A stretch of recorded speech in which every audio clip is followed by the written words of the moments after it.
Hello, everyone, and welcome to the table. My name's Tom Weaver, and my wife Michelle is joining me today. Hello.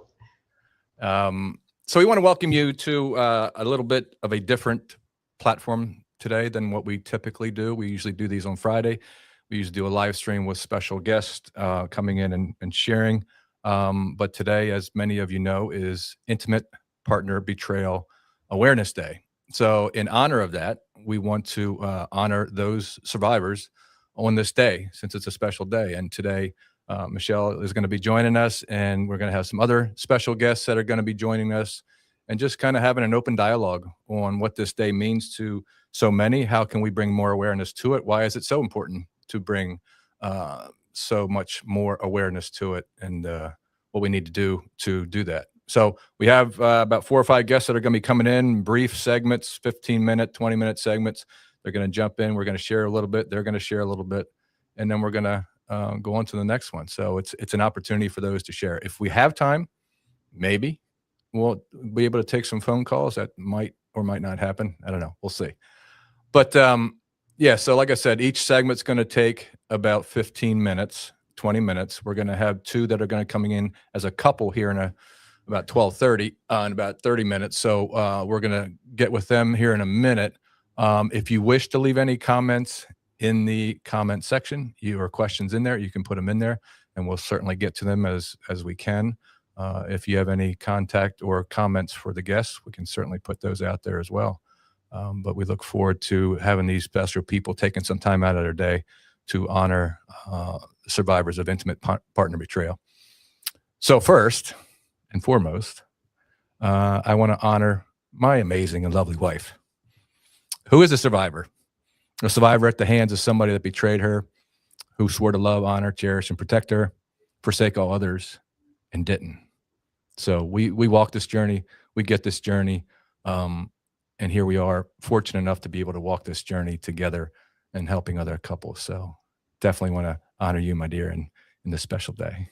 Thank you. Thank you very much. So Intimate Partner Betrayal Awareness Day. I think the history of it was, if I remember right, Michelle, you correct me if I'm wrong, Andrea Rogers started this, last year, I believe, was the first year? Yeah, this is the second year. And her goal, or her statement for this, is Intimate Partner Betrayal Awareness Day was created to do for betrayed partners what other awareness days have done for survivors of domestic violence, sexual assault, and other forms of abuse and trauma. Name the harm publicly so the pain no longer has to be carried privately. I think that's just such a great statement. It is. It's so hard to walk this journey alone because you feel like you're the only one and you can't speak. You think you're crazy and no one understands you, and many don't. Mm-hmm. Yeah. And it's well, we'll get into that later. There's so many different aspects of why this is so important. But also, she has such a great definition of what is intimate partner betrayal. So you can go to her website, ipbawareness.org, Intimate Partner Betrayal Awareness.org. So intimate partner betrayal is a breach of trust in a committed relationship that violates the safety of the relationship.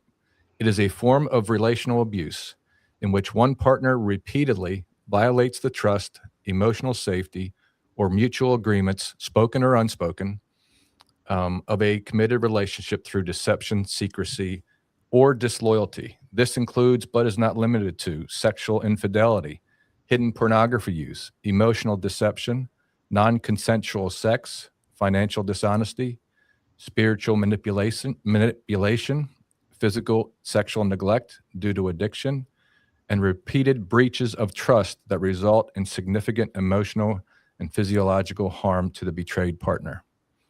So that's a really, really, really super powerful definition of what this is, what this day is all about, and how we can bring more awareness to it. So what do you think, Michelle? What's been some of the biggest impacts for you, or what do you feel is, I know we talked about a lot of different things before we came on here. We got a lot of different things to talk about with the others too, but like, what is that mean to you? What are some of the impacts that you've seen with the coaching that we do, working with couples or working with ladies, and how has that been impactful for you as well as the people you work with? I love her definition because it's so broad, because betrayal covers so much. Everybody just thinks it's the sexual behaviors. No, it's the deceit, the lying, the gaslighting, the minimizing, the financial betrayals that come with it. But I love how you'll show Barb's poster in a second, or you can bring it up now. And it's because betrayal is abuse. And that was a term that we weren't allowed to say, even when this first came out with us, that it's abusive. Mm-hmm. And I think that's so important.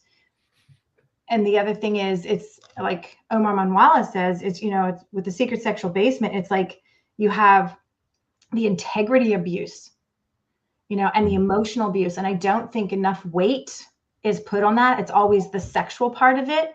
But as we always say, and we see it with everyone, it's like we can take the partners can, we can make a decision what we want to do with the sexual behaviors, but it's the continued deceit, the lies that we can't live with. And so often we see that they can be sexually sober, the betrayer, but the integrity and emotional abuse and sometimes financial abuse all continue long after they're sexually sober. Yeah. And that's why I love how this is drawing, and her definition draws so much awareness to how big sexual betrayal is. I love Barb's quote there. The person they loved the most has now become the person who has hurt them the worst. And I have another quote here. Imagine that the one person you trusted most became the source of your deepest emotional wound. And it just speaks to the depths of the destruction that this can do in a marriage. Here's another one that she put out there. Betrayal is abuse, like you were just saying. Identifying some of the different behaviors behind it. But like you said, it's so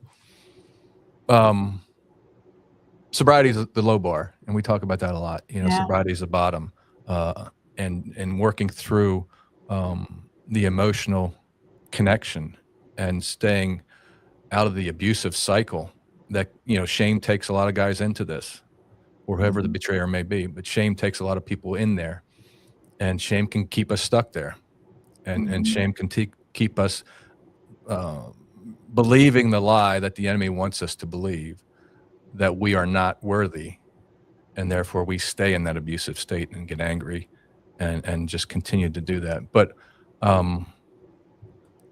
I think too, with what you're saying there, you talked about shame and brought that up. It's not talked about enough that we carry the shame of the betrayer, and that's such a heavy weight. And even when we go for help, whether it's at churches that don't understand betrayal and haven't been trained in how to help, or other organizations or people that want to help out there, counselors, and if they aren't aware of that, they can actually cause us more trauma and actually more carried shame. We already so often feel like we're not enough, or if we would have done this, if we would have done that, then things would be different. But that's not true. But if we don't have people that understand us and speaking truth into us, we just continue to carry what we feel from you and what we feel from ourselves. Talk a little bit about how do I say it without saying it? We talked the Casserole Widow. By Kim Hansen Petroni. Yeah, I'm not the Casserole Widow, because when you go to, when somebody dies, there's a whole, and I love how Dr. Porter did it at our conference. He's just said how you go through the funeral, all the phases. Okay. Yeah. You plan the funeral and what that all looks like. You go to the burial site and you have the reception dinner afterwards, and the lunch where everybody gets together and people are sending cards. And, so there's a whole format that you expect when someone dies. But when a betrayal happens, that marriage is dead. And no one's running to bring us the casserole or help us take care of the kids or help us with the house and all the things that the betrayed partner needs. We're left on our own. We have sometimes no one to turn to. So we don't get that casserole. We don't get that help unless somebody knows you and understands this journey and can be there for you. You are left alone. You're left. And it's so different than any other addiction because you can talk about those things. Yeah. You know, you can talk about the gambling, the alcohol, the drugs, the food, and all those things. But the minute you mention sex addiction, like Dr. Roberts says, you can clear the room. Everybody turns the other way, or they lose eye contact, won't look at you, won't talk to you anymore, or like, oh my gosh, I don't know what to say to them. I don't, especially her, she should have done this, she should have done that, or whoever the betrayer is, either side. So you don't get the casserole, you don't get the support, you get the silence. That's so good. Yeah, it's interesting too. We're trying to bring awareness to the partner that's been the one that's been destroyed by somebody else's choices that they particularly had no knowledge of what they were doing, of a secret life, especially in our case. But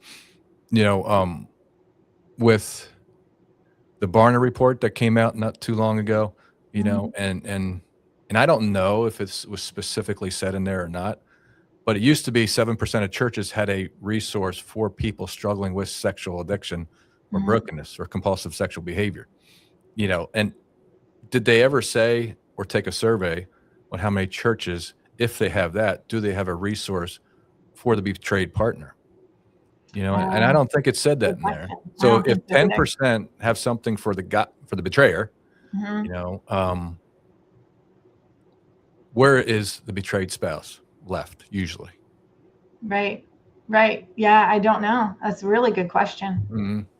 And sadly, there isn't many. And we even, know people that had groups in churches and were told that they don't need them anymore, or that they need to find a different location. But even, we even had that happen where it's kind of like you had a church, even a home church we went to before. And it's like, oh no, we don't have that anymore. We don't need that. It's like, really? When over 70%, and this is old statistics, 70% of churches have compulsive sexual behavior struggle. Well, okay, you take the betrayer that's struggling. Okay, what about the person that's with them? What about the partner? And now what about the children that are affected? What about the parents of the betrayer and the partner? Or the aunts and the uncles and the friends. I mean, it's a domino effect, and people are turning a blind eye. And yet God created us all and healthy sexuality. So they don't want to talk about it, and yet they're going to go home and do it. Yeah. So that's it's a crazy. big problem. It is a big problem. So many churches. So speaking of churches, we're fortunate enough to have this ministry at our church, which brings awareness to it. Would have loved to get our pastor on it, but he's on vacation this week, and just have him talk a little bit about it. But it's so such that taboo topic, like you said, in the church, and if we can't get the people that are stuck in the addiction, we're never going to get help for the people that are affected by it. Again, that are blindsided by it. I think of this, and I have this picture here on our wall. Can I show it? Yeah. I don't know if it's relative, but I'm not. So there's Jesus running after the one and left the 99.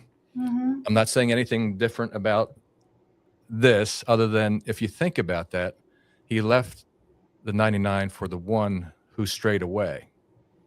What about the 99 that are back there from the ripple effects and the cause of that person's choices? As it relates to betrayal. Yeah. Now, as it relates to the Bible or Jesus, I know that he left the one for the 99. I mean, he left that 99 for the one. But, the betrayed partners are the ones that really, really take the brunt of this addiction. And after that comes the family, and the ripple effect just spreads out further and further and further. It's just, it's something we just have to do whatever we can to bring more awareness to it, especially in the church. I think especially in the church. There are many churches, like we said, 10% maybe tops, that have something for guys struggling or people struggling, not really with the partner. So that would be my one call to anybody that's here, is to, how can you get this in your church? How can you share this with other people? It's not just about it's the whole encompassing effect of everything that happens when somebody gets caught in this addiction. How can we Yeah, help the partner? right. And I think if their church isn't supporting that, they can just start it themselves. How does that look like? Or talk to other people and start your own small group and book group, and because it doesn't have to stop if the church isn't there. Because there's just so many of us on this journey. It's sad, but it's true. And I think since this came out with us in 2015, so much has changed as far as the help and resources. So, if you're out there listening and it's like and struggling, or whether you're the betrayer or the partner, there is so much help. Contact us or look online, because there really is resources and there's hope, and we can't make the betrayer change. We have no control over that, but you do have control and support and a tribe of people waiting to help you walk through this, because you can survive and thrive this. You really can. It's hard, and you don't want to do it alone. Yeah. As you used to always say, there's no hope in silence. No. We can't be silent anymore. You talked about resources. This is just one of the many, but Barb Steffen's book about my sexually addicted spouse.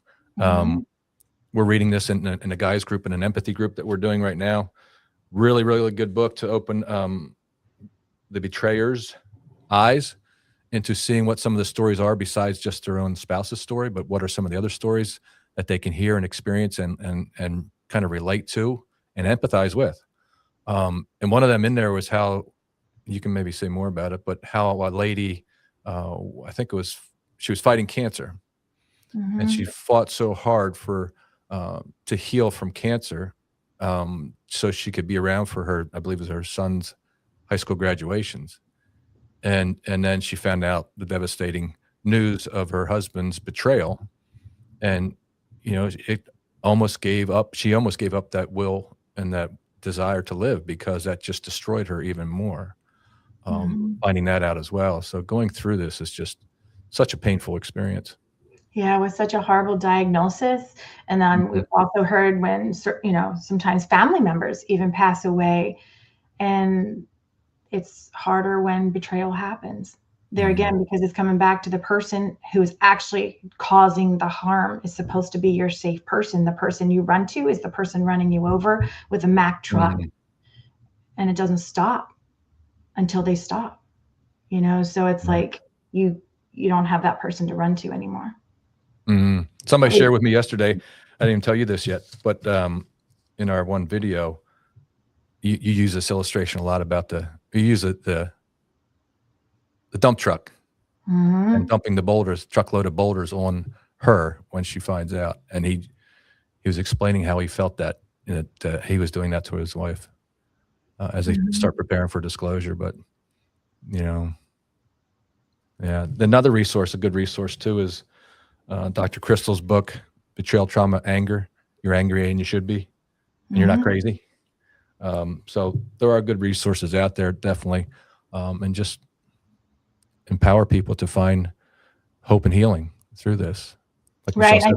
Go ahead. I like with your books that you're showing there, because those books, it's something so good for the betrayer to read as well. Yes, they're written for the partner, but they're also written for the betrayer, because it could be many of the things that we've talked about and said to you. But you don't hear it. And when you hear it from somebody else, or all these other women are in this book, and the author puts them in and puts them all together, you can actually hear it different. And I just talked to someone earlier, and they said that their husband read a book. It was written by a man, that one was, and all of a sudden it was an aha moment.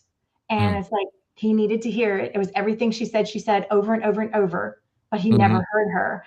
And because it was written, it was a book, he heard it from somebody else. And I think it was especially a man on that point. It's kind of like your men's retreat. It's men make men, and it just makes a difference. Yeah. It does. For sure.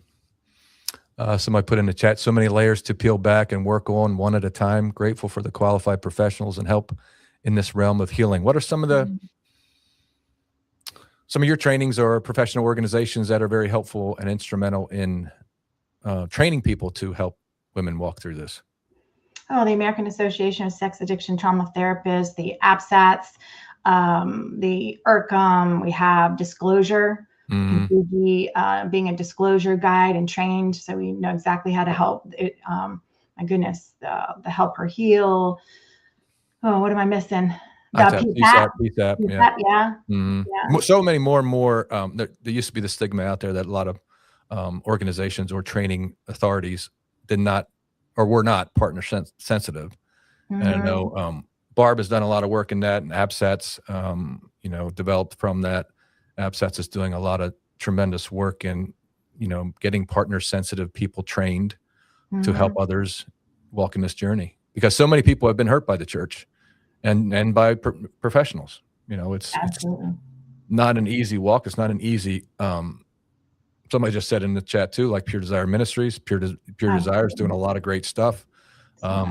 Love Pure Desire and everything they do. And so helpful in our journey early on. And still. Still.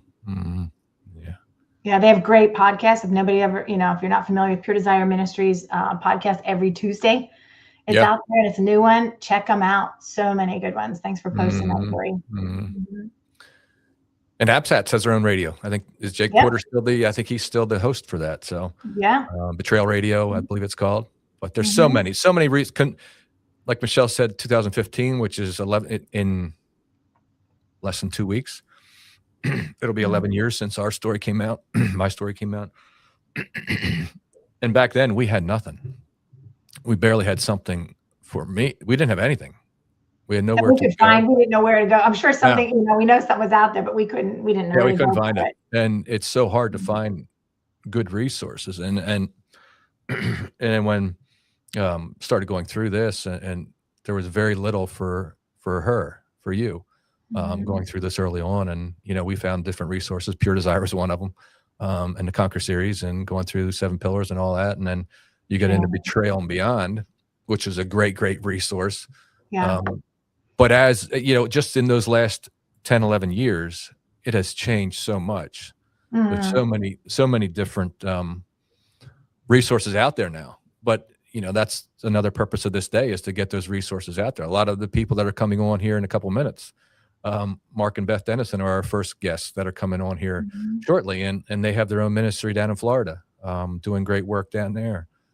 Just being aware that there are lots of resources out there, and they're helpful. And you just got to find. We hear so many stories, so many horrible stories of people that were hurt in church by the church leadership, that maybe didn't have training in this. And that's why ITAP does a good job in training PSAP professionals for the PSAP community, pastoral community. And what was the other one I was just going to say? I don't remember which one it was, but there's just so many different resources out there, and so many people that have been hurt by. What I was going to say is the couple people we've had gone through disclosures recently, and over the course of the years, but have shared how the disclosure process was just the one I can remember, right away off the top of my head, was where they went in for a disclosure. He knew what was coming. Him and his therapist already prepared for it. And she went into the counseling office, just to go for a marriage counseling session. Turns out she was blindsided by a disclosure. She had no knowledge it was coming, and there's people that just, they don't see the extent and the harm that can happen. The trauma. And trauma. Yeah, it is trauma. Yeah, it's complex PTSD. And it's so great that people are finally saying that. It really is. If you look under what that all includes in PTSD, and to think of that in betrayal, hopefully people will actually stand up and take notice. Yeah. How devastating it is. What are some of the best resources, or most helpful, I guess, for you during your journey? Well, Pure Desire actually was, but also I think, and people can put, just if you're listening, put what resources were helpful for you. that would be really great to share with others, whether it's a book, a podcast, or anything. Put that in the chat. But for myself, there was a Woman of Worth. It's called Restore Now. And that was a little over a year after my CR leader had given me notice of a conference for betrayed partners. Boy, was that a whirlwind. I didn't want to go. I did want to go. I thought, nobody's going to have my story. No one's going to understand. No one has a story as bad as me. And yet I kind of wanted to see what they were going to say. So anyways, I got there, and that was really life-changing. It really was, because it was everybody there, like we say with the retreats, it's like everybody's there for the same reason. Okay. And it's like, you can bawl your eyes out, you can be happy, and 1 minute you're good, 1 minute you're bad. And it's just multiple emotions, a bucket of emotions all at once. And that's okay. That's okay. So I think and that's why I think, the retreats that we have now are so important to know that hopefully to get the word out, about them, because that was very helpful in my journey. And even meeting a woman there led us to the Conquer series, which led us to Pure Desire, and just, the steps in that, and having those people from that place on a text thread that I knew that I could go to at any time. And we still have that text thread going. So I could still reach out to those women as well anytime, is critical, as well as the resources, the groups and everything like that. The Betrayal and Beyond was so helpful, because in there, Diane Roberts had about forgiveness. Oh, I struggled with forgiveness because I didn't know what that felt like, tasted like, smelled like. How am I supposed to do this? How will it ever happen? Will I ever trust you again? And that was so helpful. It's okay to what? It's okay to love them and hate them at the same time. Absolutely. Yes, it is. And you're not crazy. You are not crazy for feeling that way. Yeah. Somebody mentioned in the chat there, Sarah Society. Sarah Society is another good one. Samson Society for the men. But definitely, yeah. I think, I'm fortunate. I'm, I guess, the only guy, that gets to go to your retreats, because I do a lot of the back leg work with the sound and stuff like that. And I get to be on the men's panel, and just to see all those women together, laughing, crying, cheering, just having a good time, but also sharing so many tough stories and tough events that happen in their life, and just the impact it's had, and how their spouses may be responding, may not be responding, and what they're doing, what they're not doing. Well, how's that for you, to hear all the stories of the pain? It's humbling. It's humbling, just like it is when we sit on that men's panel, is to hear those questions, to be able to see all the things that are going on, at the retreat. The topics that the speakers speak of are so powerful. And then just hearing the stories from the ladies, and the questions they ask. They ask some really, really difficult, pointed questions, whether it's just me or whether it's on the men's panel. There's just a lot of hurt, a lot of trauma, a lot of pain. But being there with a bunch of other, like you said, a tribe of other women, is really, really super helpful. And it's really, really super humbling to be able to be there and to see that and experience that. I've said numerous times, I think, to you and to others, that, I'm so fortunate to be able to be there and see that. How helpful would it be for every guy walking this journey to be able to see, be that little fly on the wall, to be able to see all that's going on there, all the healing that's going on there, and all the pain that's happened there throughout their lives to so many. And they're not alone, and they have hope and healing when they have that tribe coming together. So it's a very, very cool experience. I'm very blessed to be able to be part of that every year. Yeah. And did you ever think, all those years that you were doing all this, like I said, about the deception, the minimizing, the gaslighting, the financials, and all that, did you ever consider, I know all the women, it's like, did you ever consider all those things were happening at the same time you were acting out? Oh, what things? All the gaslighting, the minimizing, the deceit, the lying by omission, the time that you're not there, the way you show up, and how all No. those things. I mean, it was just everybody. I thought I was living my own life. You know, I could rationalize anything. I could justify anything. So to me, I wasn't gaslighting. Mhm. I wasn't manipulating. You know, I felt I had such an overwhelming sense of entitlement. It was beyond belief, as you know. Yeah. And yeah, I was just talking to another guy today, yesterday actually, where he was talking about just feeling that life that you used to live, you know, and the trauma that it's caused to your spouse and somebody so close to you. You think, and I've said this to you many times too, is it's really not the struggle of the behavior, it's the consequences of the behavior that are the hardest to deal with going through this, to me, right? So it's all that stuff that you just said I did, and you will share some of those things, and we know and we see the impact, you know, family and everything else, and we see that and live that, and that's the hard part, is living with those consequences. And then I can't imagine, you know, being on your side, living through that, knowing what I did. I say this a lot too. Um, I don't know that I could do what you do, or any partner, to be able to sit um, with me, knowing what you know. I don't know that I could do what you do, knowing what you know, if I knew that about you and still be here. So that's a tribute to any partner out there that's been through this, that knows this, and that, you know, hopefully their spouse can do good work and recover and do the healing and restore the relationship, because it is so much better on the other side.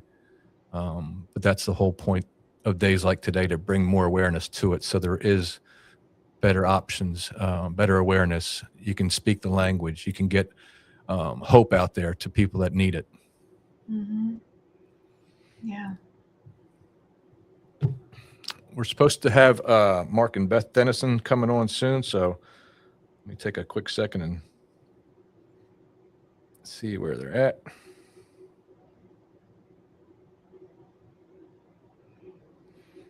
If you have any questions, you're welcome to put them in the chat.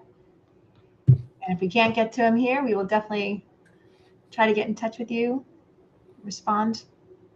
Yeah, and just kind of circling back to about the church. Like Michelle said, our story started about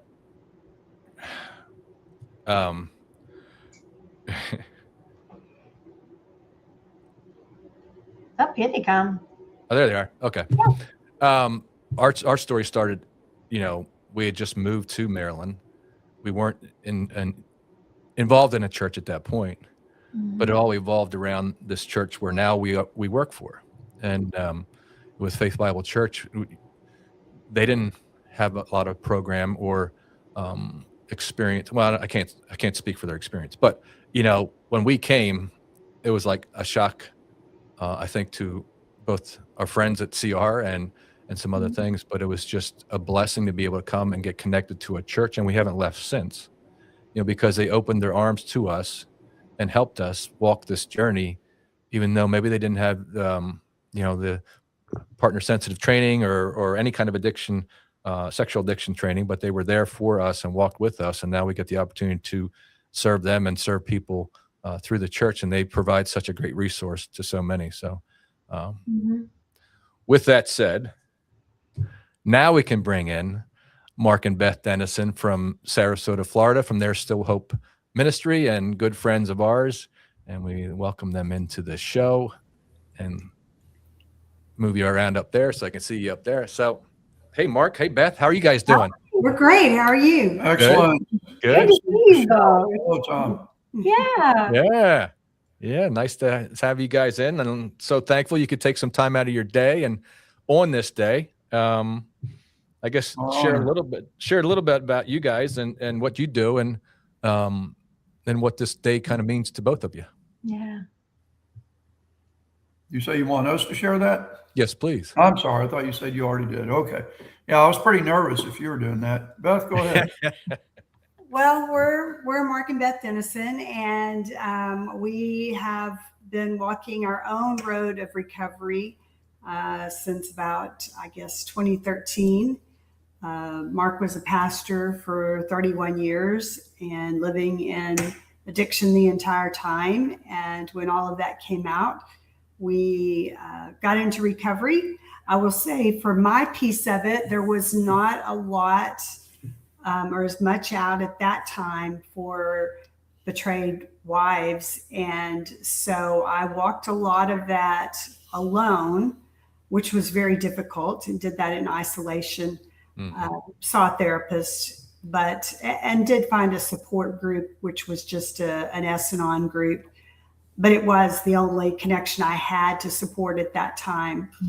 And so after having walked our own journey for a number of years and walking in recovery, we felt the Lord leading us to start There's Still Hope, to pass along what we have learned and what the Lord had done in our lives. And just the recognition that as difficult as this is, when it feels like a bomb's gone off in your life, that there really is still hope that God can redeem what the enemy meant to use to destroy us. And we wanted to be a part of facilitating that in others' lives. That's awesome. Do you add to that? Oh, I wouldn't add anything to that. Just yes. Amen. Yeah. Yeah. No, we, as you said, we got recovery years ago while I was still pastoring, and I was going to recovery meetings every week, and still my past became known, was discovered by someone, found something on my computer, an old document.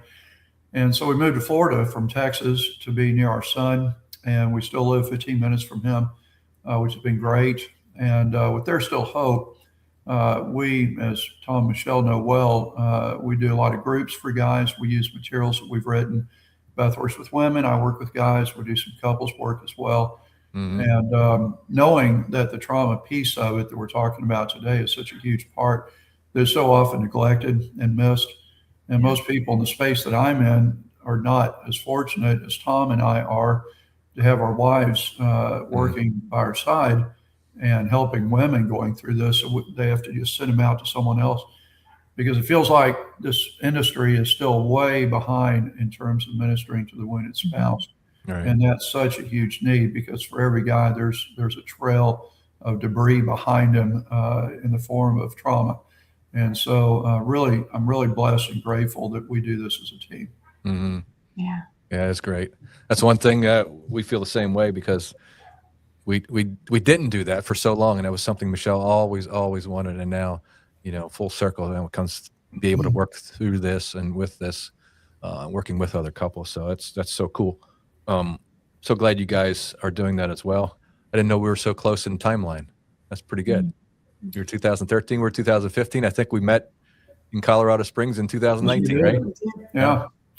Awesome. Yeah, one of the neat things about working together in this is it's brought us closer together. We know couples that even though they're in recovery, they're not even, they will literally not even sit in the same room together during a podcast. And we're just grateful to have a healthy marriage where we can stand to actually be in the same room at the same time. Yeah, good for you. It'll come later. You're 2 years away. Yeah. Thanks. Appreciate that. But I don't know. I don't know if you heard earlier when we gave a little bit of a brief definition, not a brief definition, a very descriptive definition of intimate partner betrayal. So I'm going to read it to you if you didn't. Please, I don't think you please. did. So this is from Andrea Rogers. Yeah. And she, again, I'm going to say this again, so people maybe that just started or joined in right now. Intimate Partner Betrayal Awareness Day was created to do for betrayed partners what other awareness days have done for survivors of domestic violence, sexual assault, other forms of abuse and trauma. Name the harm publicly so the pain no longer has to be carried privately. She goes on then to say and describe the definition as this. Intimate partner betrayal is a breach of trust in a committed relationship that violates the safety of the relationship. It is a form of relational abuse in which one partner repeatedly violates the trust, emotional safety, or mutual agreements, whether spoken or unspoken, of a committed relationship through deception, secrecy, or disloyalty. This includes, but is not limited to, sexual infidelity, hidden pornography use, emotional deception, non-consensual sex, financial dishonesty, spiritual manipulation, physical, sexual neglect due to addiction, and repeated breaches of trust that result in significant emotional and physiological harm to the betrayed partner. What do you think of that? It's What a is that? very Can you read it again? that's a very detailed description, and I think spot on. And I think one of the reasons that we're very passionate about this, and I know especially for myself, is, we've worked with a lot of people in recovery, and there's always a lot more guys going through the recovery than there are their spouses. And I think there's just a lack of education as to the depth of the damage that's done to the wife. And I think, unfortunately, even in churches and other recovery ministries, there's just not the emphasis or the awareness of the depth of the damage that's done to a wounded spouse who's found this out. And so I think part of our ministry is helping others to become aware of that and the need for that wounded spouse to pursue her own recovery, which, again, there's resistance to it even from the betrayed spouse, because there can be this mindset that he's got the problem. If he's fixed, we're okay. Right. Without recognizing we've been stabbed repeatedly and we're bleeding out, and we need to attend to our own wounds. And even if our partner does recovery perfectly, if we don't heal, then the relationship is not going to heal. And so recognizing the need to do that work, and then accepting it and embracing it, and finding people who are trained in it to help that wounded spouse along the journey is so needed. Yeah. We talked about that earlier too, how the churches just don't have that place for the wounded spouse. And No, we talked about the Barna report. I think you guys probably know about that. Now it's 10% of churches maybe have something for this, but is it for this meaning the betrayer, or is it for this meaning both? Because I don't think, and I don't know, Michelle and I were talking about this earlier, does it mean that they have it for both? No. And I don't think it does. And so how much more do we need to push this out there and change the narrative that it's not just the betrayed or the betrayer's issue? I had There may be healing for so much more. Had a meeting earlier today with someone who we were talking about the situation of another church where the pastor was asked to resign because of multiple infidelity instances with women within the church. He's only been there for a fairly short time, like 3 years or so as a pastor. And the church is doing all kinds of stuff for this guy. And he's the guy that was a guilty party. He's a serial affair person, and they've spent a lot of money to help him get therapy, to help him in a restoration process that could return him to the pulpit at some future point. And they're helping him financially find a job because he lost his career in the ministry. And the wife, they've done nothing for. Wow. They provided couples therapy, but not individual therapy. And so he has individual and couples therapy. She has couples therapy. So they're defining it as though his issue is his issue, and to some degree their issue, but it's not her issue. And she knows some own needs there. And she's the one that's totally ostracized over here. And I thought how typical that is, that we just don't recognize the need for the wounded spouse. And in our circle, we see it all the time. And so we just assume, well, yeah, it's mainstream, of course. But it's not, clearly. And it probably doesn't help that most ministries are not equipped to work with women. They're only equipped to work with the guys. I don't know what y'all's experience is on that, but that's one of the things that to us makes you guys really special, is that you do that. And I know Michelle does groups for women, and that just heightens the recognition of the need. And man, that's fantastic. So, and not only do the churches not have anything for the women predominantly, they do things, they say things, unfortunately, that cause further damage. I've worked with so many women who have gone to their clergy, gone to their Christian leadership with the issues going on and have received such unwise counsel as, well, you're still wrestling with this because you just haven't forgiven yet. Let's help you work through forgiveness, as if that is the only issue.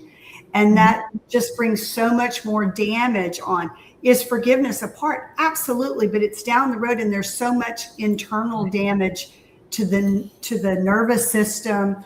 All of this is beyond just the spiritual part. That is, there's just no education on it in most circles in Christian ministry. Yeah. Y'all work with a ton of couples, do a lot of disclosures. What do y'all find on that? That where are women finding their support? Groups. Yeah. They really do. Or even it starts with sometimes one-on-one, they just call up and it's kind of like, and not everybody is, comfortable in a group, and that's okay. But as long as they have they're a handful of people, at least one, that their go-to, but that person's not always available, but at least a few that understand. And they're not telling them, okay, get over it, hurry up. It's been it's been enough time. He's doing everything he's supposed to. That's just going to feed her hurt and her trauma more and more. So she needs people that can sit with her and walk with her on this journey. But I would say even one-to-one, she gets the trained professional help that somebody sensitive to betrayal, and understands this journey. And that will, I think, organically evolve into more and more people at least having a safe environment for her. Are you able to do groups? Do you do groups yourself for women in person or Zoom? I know you do Zoom. Yeah, mine used to be in person too. Mine are just Zoom now, except for the women's retreat. It's all Zoom now. Tom has the hybrid. Mm-hmm. Yeah. Yeah. What do you think, being you guys came from the church as a pastor, what are some of the roadblocks that you see churches hitting now, or you see that somebody who's out there listening to this wants to get something in their church? What's the best avenue to do that? I think two things. One, the pastor himself has to walk with a limp. It needs to be clear to the congregation from him that he doesn't have it all together. Obviously, doesn't need to go into detail, but the churches that do well are the churches where the senior pastor says, this is every man's battle. I struggle in this area. We all struggle in this area. And we want to normalize it so that it becomes mainstream. And then the other thing is that churches are, I think by the nature of the beast, are generally structured for programs more than relationship. And so we do 8-week this, 12-week that, check a box this. And so we have programs for everything. Every sermon series is 6 weeks, 8 weeks, whatever. There's a start, there's a finish. Every program is a start and finish, campus start and finish. We have a summer start and finish. And then we come to recovery, we want to start and finish, but it never finishes. Right. So this mindset for those that aren't trained in this area, that we're going to offer an 8-week class so you can check the box at the end and move on with your life. And obviously there's a place for 8-week classes. As y'all know, our material just rotates, never ends. Because we think, and I know y'all agree with this, everyone that gets in recovery needs to be in recovery. It's not just a box. And it can't just be relegated to the class, even though class may be great and it may be an 8-week class. But the mistake churches make is giving the idea that this addiction, this disease that you struggle with for 40 years will go away because we get to chapter 8 in a book, and it's not. And so there needs to be relationship building, mentor building. We need to train guys to fill that role of helping men and women to help women to go beyond the class, personal relationship, personal mentoring and growth and discipleship, so that it's seen as a journey. The way I say it all the time, it's the direction matters more than the destination. No destination, no finish line. We want to keep walking people in that direction, though. So I think that's the biggest problem for churches, is wanting to put it into a box. Also, I see that they tend to, and understandably so, they lean heavily into the spiritual component of it, which obviously there's a spiritual component, but God's created us body, mind, and spirit. And so people who are struggling through this are affected not just spiritually, but emotionally, mentally, physiologically, they're impacted all. And so the recovery needs to be holistic. It needs to deal with every one of these areas. And if we're just looking at it from a spiritual standpoint, you really have a one-legged stool. Right, It just right. doesn't stand up well. Yeah. Yeah. And the thing too, I think, is who's going to do it unless you've been through it? There's not going to be a Mark and Beth in every church. We've heard that too. If you've not been through it, how are you going to start a program for it? But the reality is there is a Mark and Beth in every church. There is. That's the sad truth. Yeah. Yeah.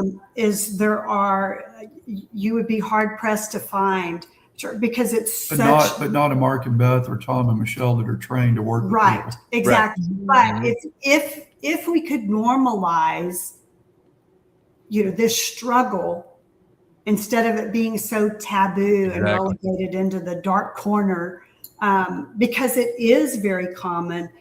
If we could have the conversations, if you had people in leadership who were brave enough to bring it to the forefront and have a spirit of openness in their communities, their spiritual communities, to discuss it, it would be so transformative. My view is that if the church did its job, there would not be a need for our ministry or yours. And even though you guys are, and I've said this to so many people, are the king and queen of events and retreats and unbelievable location there in Maryland, bring people to life transformation happens. I mean, it's unbelievable. But the reality is, if the churches were doing their job, we wouldn't have to go to Maryland for that. Every church would be offering something where they are, but they're not. And so we've got to have people like y'all, obviously. But it would be really good to see more churches take this on and say, we've got this couple in our church, like you have with Faith, that says we want to incorporate them into the body of what we do. So it's not just some parachurch on an island out there by yourself kind of thing. Yeah, it's so good. You need those people. But I think that is church, though, right? Those retreats, those back rooms, those bottom, basement rooms where you're having that it's not the four walls. It's that community of people that you're walking this tough journey with. And that's what church is all about anyway. Yeah. But it's tough. Pastors are busy. We see it all the time. Pastors are busy. They don't have time to, and if somebody doesn't come forward, I just encourage anybody who's walking this journey to come forward and talk to your church leadership and see what you can do about starting something. Yes. And if you can't do it there, don't let that stop you. Right. One of the things y'all do such a good job with, and we're doing it not as much as y'all, is the disclosures for couples where the wife is able to really deal with the trauma. And we did one this last weekend, and boy, I tell you, that's such a tremendous gift for women that are struggling to be able to just have a professional they can share it with, see the guys start taking initial steps out of that. Most ministries like ours and yours are not providing that, as far as I know, and that's a huge hindrance for helping the wounded spouse. So good job.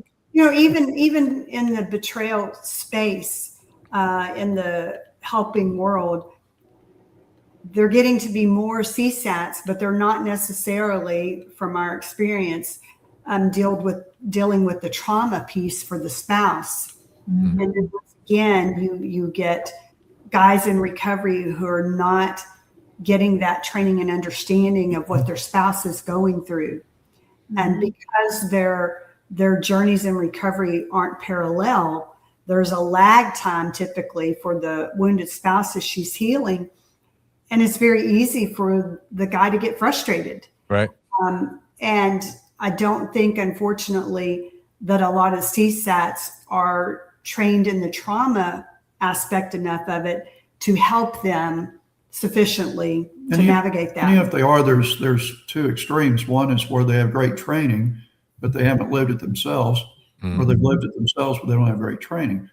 And the people lived it themselves but don't have any training are dangerous. And the people who have the training but they haven't lived it are not as approachable.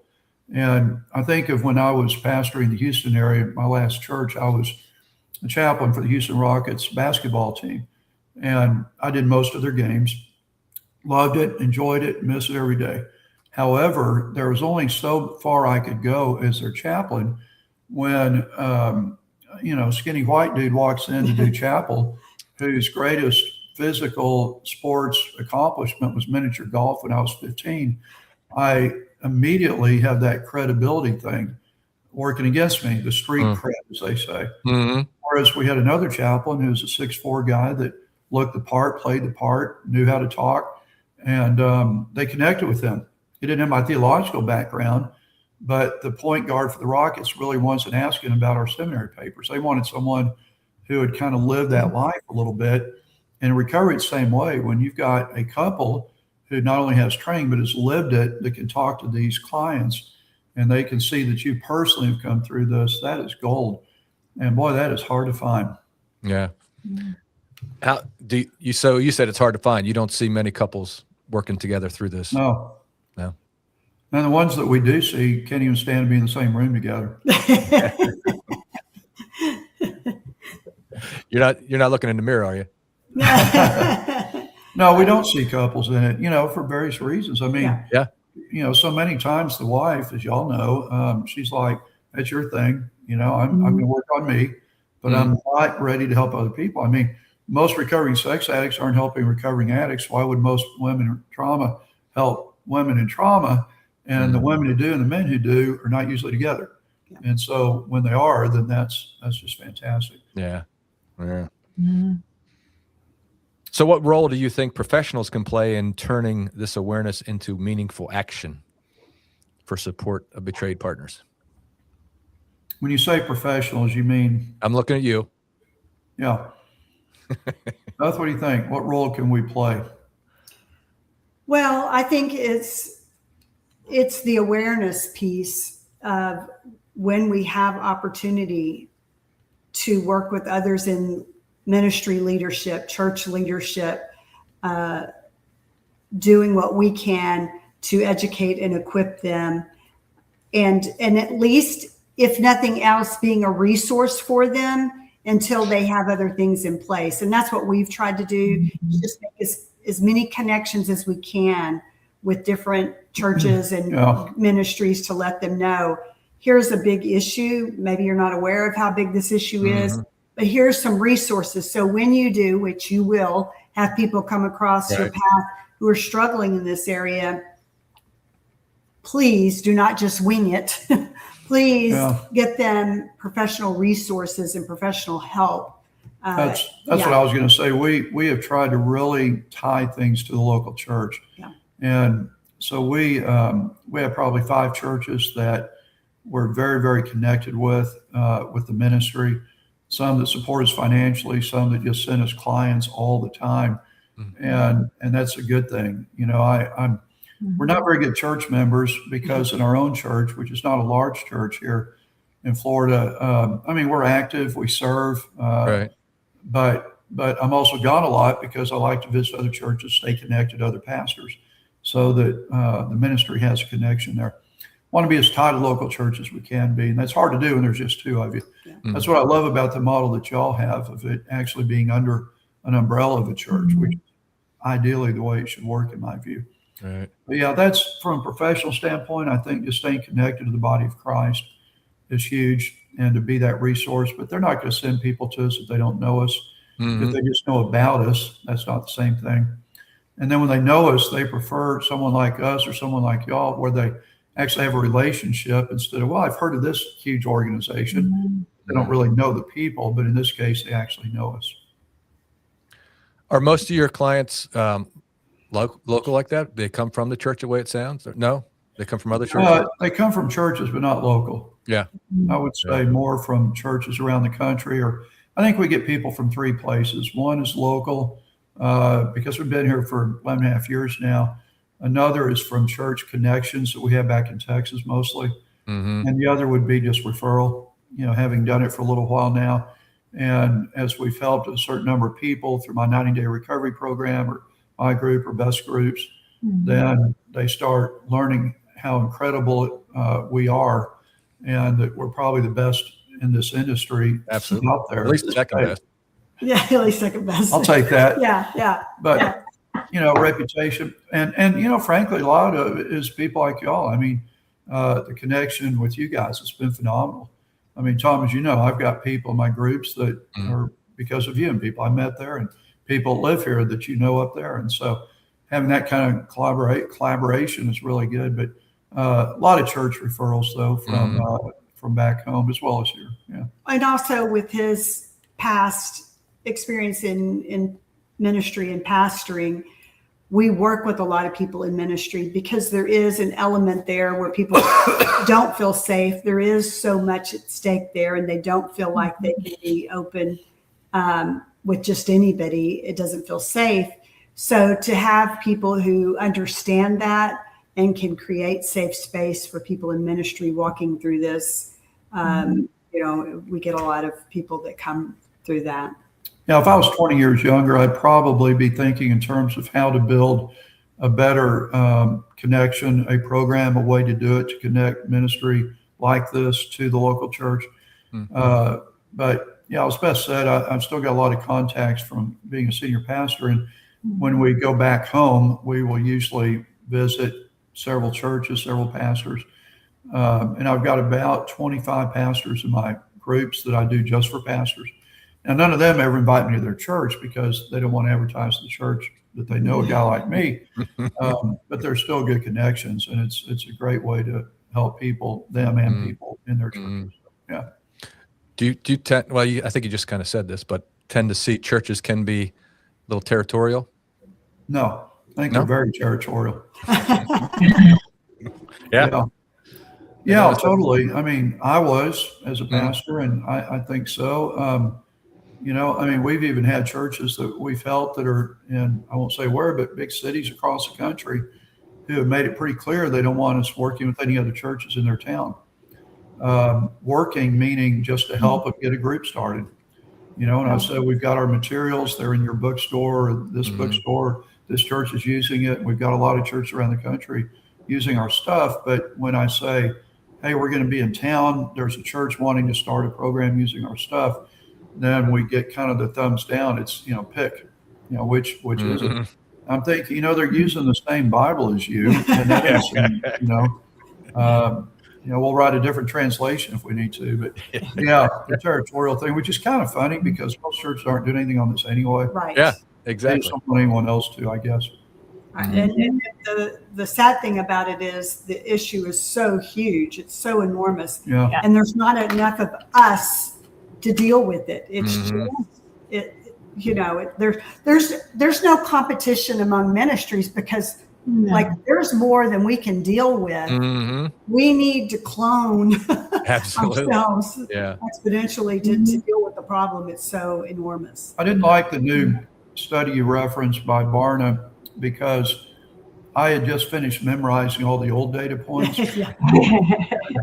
One of the old data points that I'd memorized was from, I want to say pastors.com, which was Saddleback, and found in a lot of publications from 15 years ago, that among the general male population in the United States, 64% of men are looking at porn every week.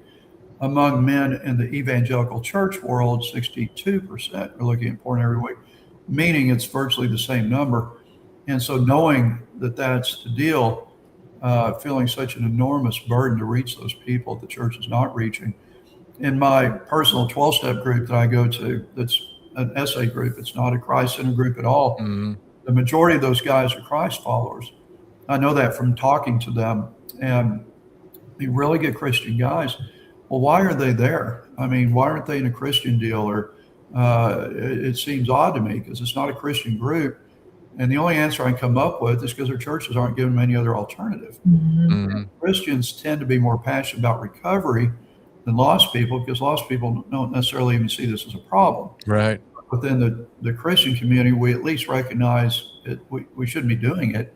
Whether we think it's a widespread institutional problem or not, we know it's wrong. And so there's a natural spirit-led, I need help kind of thing. But when I ask them, how did you find this group? It's always through a counselor. It's never through their church. Yeah. We've been meeting in the same church for 8 years. not one time has a single person walked through the door who attends that church, which is really interesting. And so, yeah, the need is just phenomenal. But and we also see our ministry as sort of a way to introduce people to Christ, to come to Christ because of recovery. And they're like, who is this higher power? Yeah. And so many people have walked away from Christ because of the addiction, or because they're angry with God because of what happened. Yeah. Yes. You know? So it's all for advancing the kingdom. Yes, Yeah. absolutely. Yeah.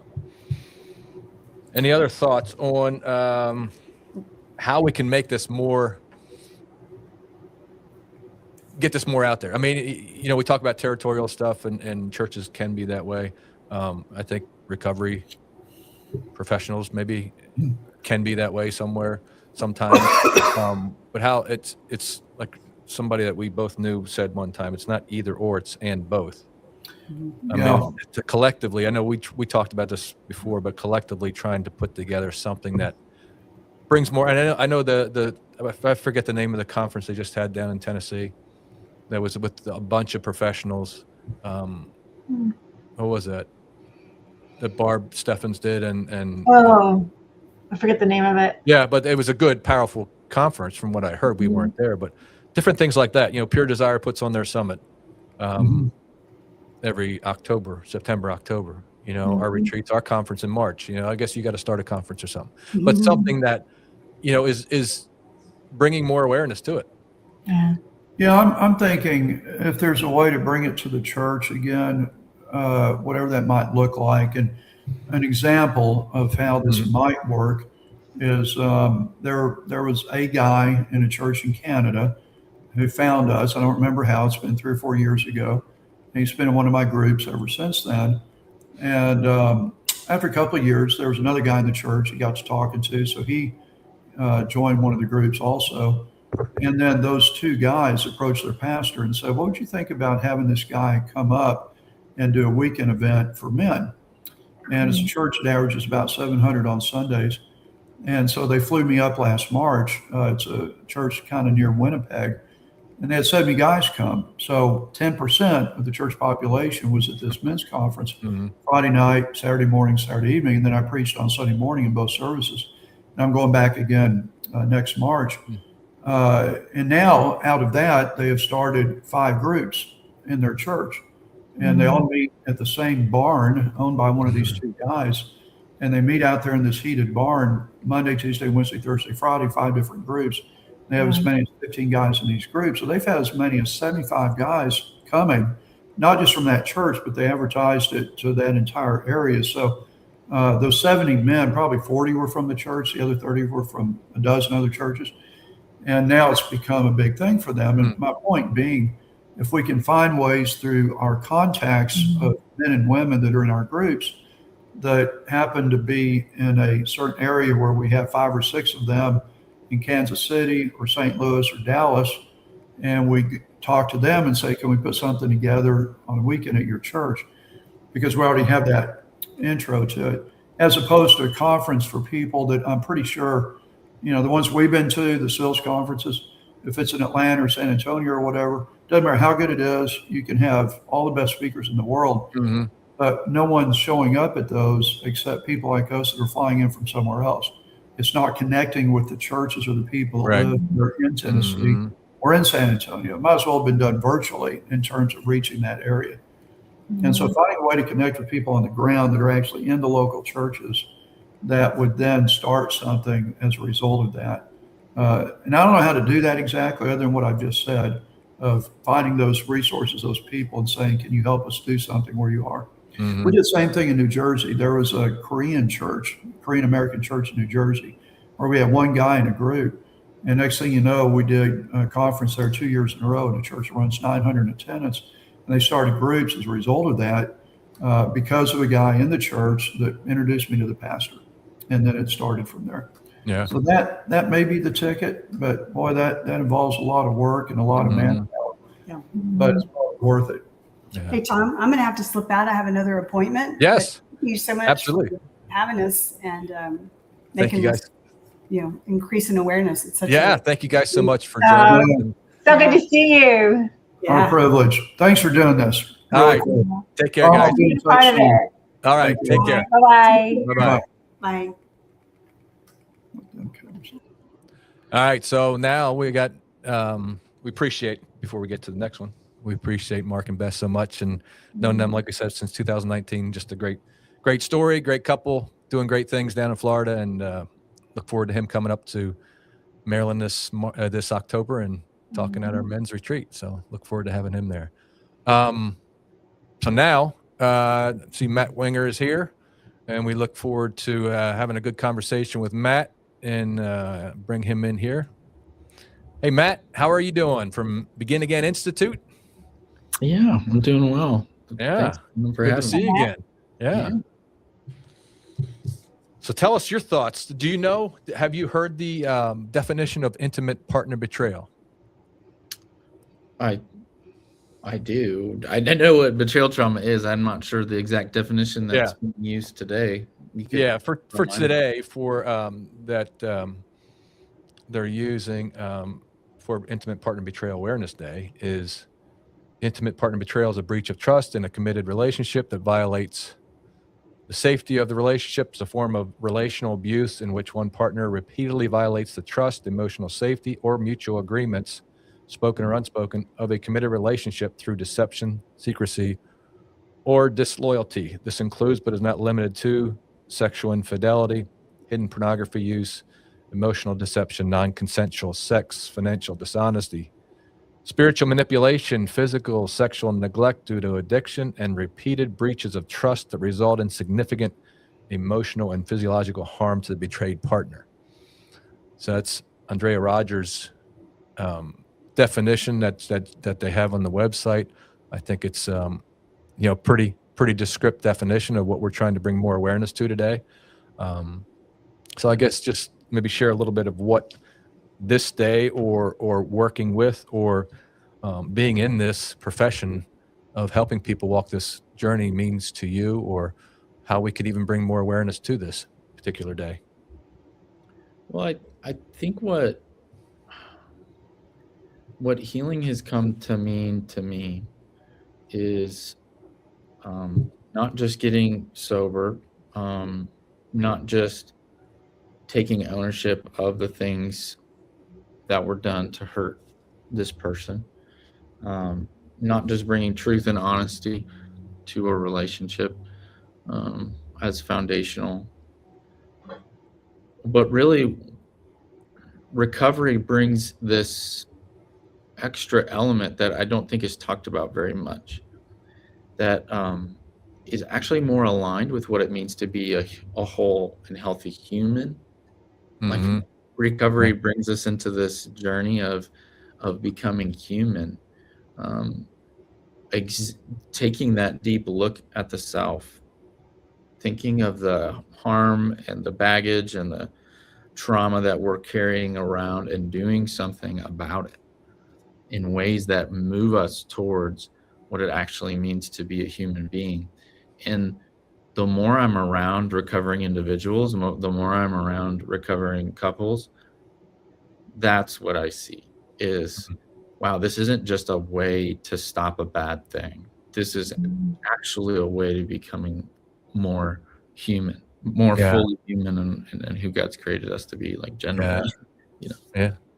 It's like a sanctification process, right? Becoming more Christ-like. Yeah, and it's funny that people don't want to talk about it that way, because what their understanding of recovery is that you're doing a bad thing, so stop it, and not really seeing it for what it is.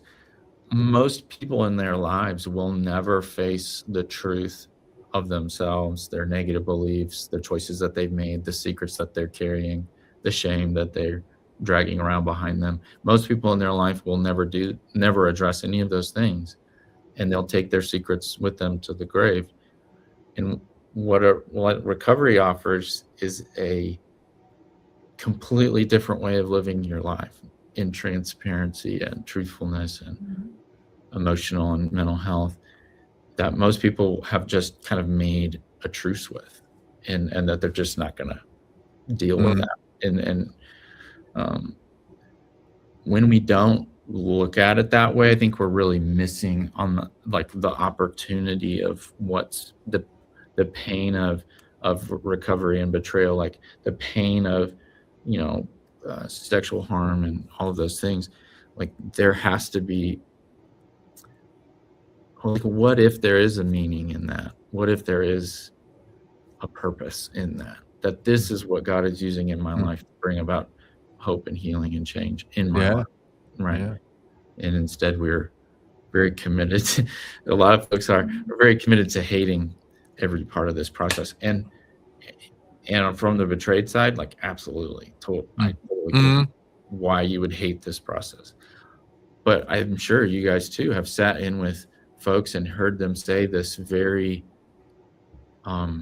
crazy thing that they never thought they would say. They're like, I wouldn't wish this on anyone, but I wouldn't go back because of what this has brought about in my life.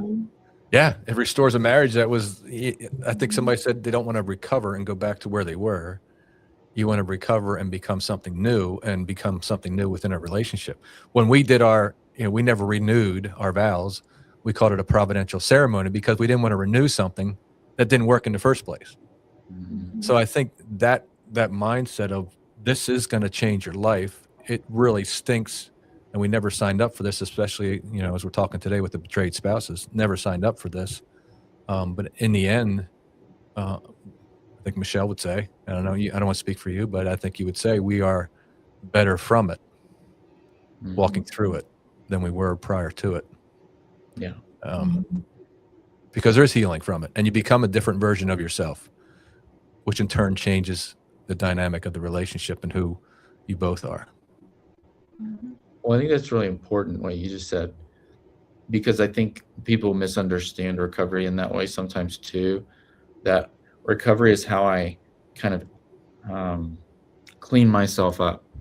And I'm gonna be essentially the same person. I'm just gonna be doing less bad things. When in reality, I think recovery offers us this chance to change fundamentally as a person. That there's some transformation process there, that I'm going to become someone that I didn't know before, right?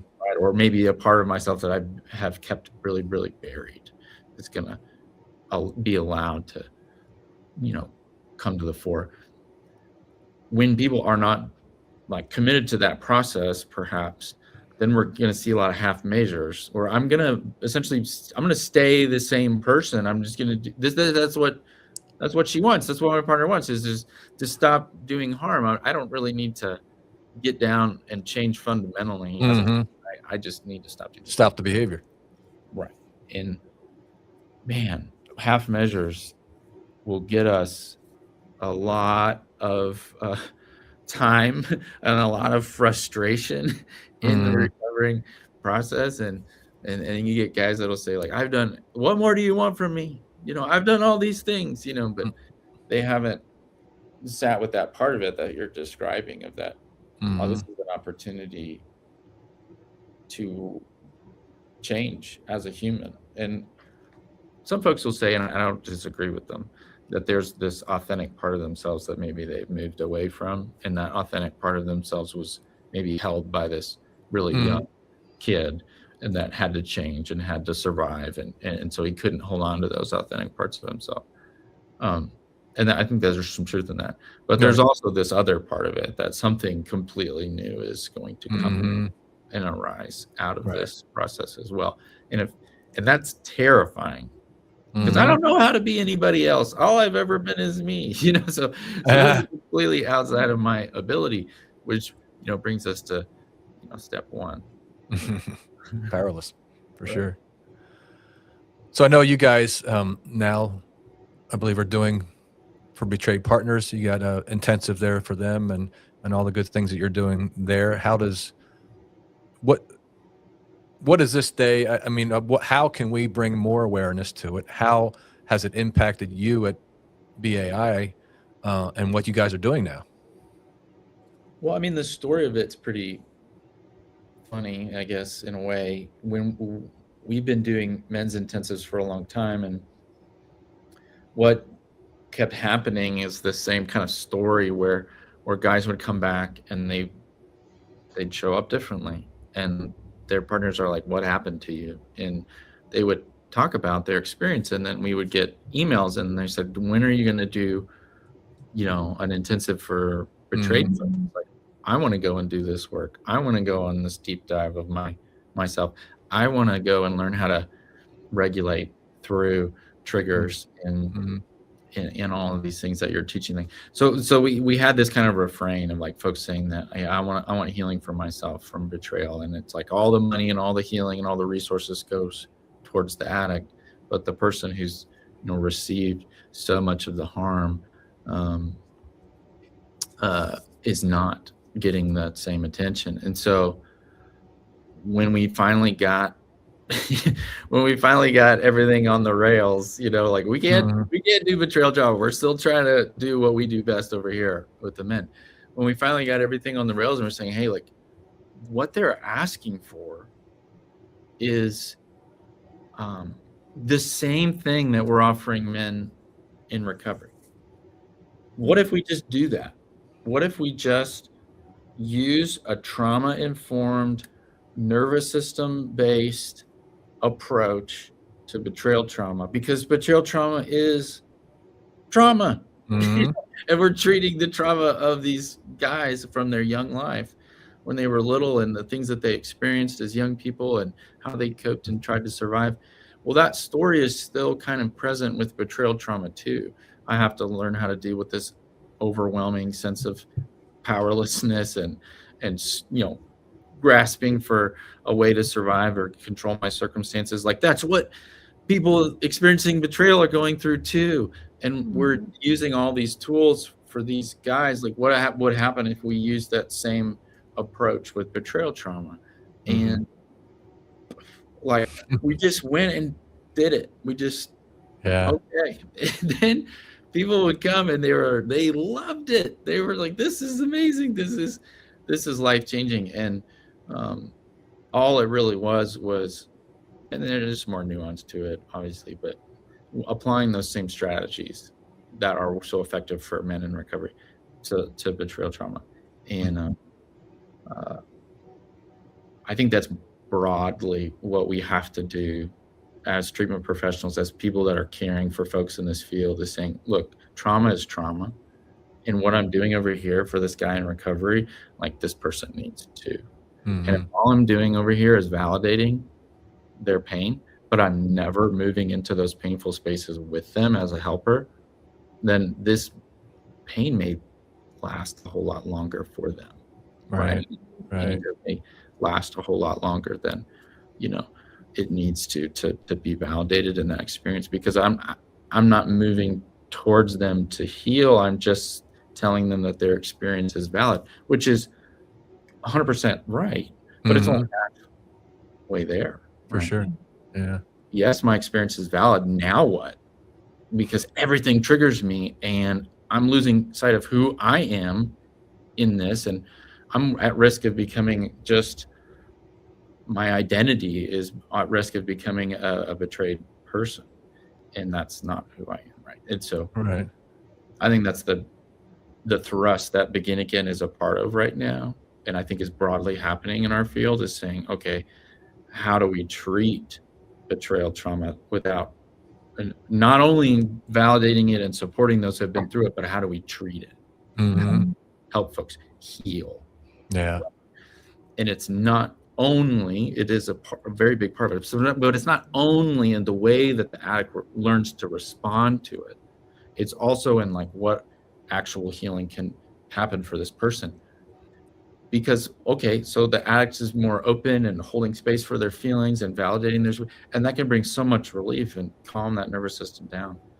But for a lot of folks in betrayal, that guy's never going to do that. That addict's never going to master that skill. We know so many folks that engage in recovery processes or healing that never get there, and they just keep acting out, and they're never going to be done with their addiction. And so is that person just stuck? Yeah. Because that their addict's not going to do that for them. No, the healing process has to go beyond that of saying, hey, what does it mean to be healthy and whole, regardless of what this other person does? Right?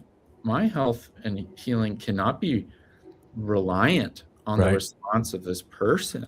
That's unreliable and has proven themselves to be unreliable. So, that's what, for us at Begin Again, that's what this day means for us, of saying, how do we apply the resources, tools, skill, insight, treatment to this person over here, so they're not just hanging on to this other person's like recovery as their hope. That's so different than the way it's been forever. I mean, we were talking earlier, 11 years ago, we started our journey, and there was not a lot that we could find at that time for the partner, and it's tough. And I think that's why this kind of day is good to bring awareness. There's so much awareness for the partner, for the betrayer, but to get it out there, because I don't know if you heard us talking about the Barna report, but I'm familiar with the Barna report. Yeah, that 9 or 10% now of churches that have something for sex addiction. I think I don't know if it specifically said it's for the betraying or both, but if there's only 10% that have it for that, and they don't have it for the betrayed partner, how much more can we do for the betrayed partner, especially in the faith-based community, that needs to be done to bring awareness to this, because they're the ones, like you said, that are just stuck there, and they can't be. We'll never be done with this work, but Never. Let's say hypothetically, like, we would be done if we would stop hearing the stories of well-intended church leaders placing like blame and responsibility on the partner. Like, I think we'd be done when we'd stop hearing those stories of them going to the leadership, and then all that hurt and fear and anger and just terrified of what this person is going to say, and then walk out of a meeting with an elder, a pastor, or a deacon, whatever, feeling like this is somehow on me. Like I'm responsible for this, for not having enough sex or the right kind of sex, not being forgiving or whatever. Like they're walking out wearing some of that. And then 2, 3, 5, 10 years later, somebody helps them get to the point where they can say, actually, this has nothing to do with me, and this person was doing this before I even met them. And I'm just caught in the blast here. Then we'll know we're done, when we're no longer hearing that from partners. And I do. Every week there's another story of someone going to someone who they thought was, almost speaking on God's behalf. Yeah. And how awful, right? So I know you're kind of short on your time, and I don't want to intrude on that, but I guess if you had one more thing to say to surviving partners or survivors of betrayal trauma, what would you say, whether they're already in some type of recovery or just on the verge of, finding out the full story of what their life has been behind their back? Yeah, I mean, whenever I get the space to say it, I will. And so you're worth it. You're worth help. You're worth healing. It's easy to say that, like, oh, this person is the one that needs all the help. And we can say that in bitterly. We can say it in resentment, that like they need all the help. I'm not the one that's done anything wrong. They're the one that's done everything wrong. Like, they need help and money, and like, you know what I mean? Almost like just like, you need some help. I don't say that, But if we can look at ourselves in the mirror with compassion and value, to say, hey, I don't deserve to live in the fallout of this person's choices. I deserve to live a happy, healthful life connected with myself and independent of this other person's choices. I think we have to just keep saying that. Yeah. You're worth that. Don't settle. Don't settle for, You have a just voice. not being hurt. You Yeah, know, you deserve sure. more than that. Awesome. That's Very good. good. That is good. Well, Matt, thank you again for your time. It was really good to see you again and talk to you again. And thank you for your insight on this important day and bringing more awareness to it. So appreciate you. Thanks so much, And, Matt. take care. Thanks, Weavers. Thank See ya. you. Bye-bye. Bye. All right. Thanks to Matt again from BAI. Now we got a good friend of ours, another Matt Piciulo.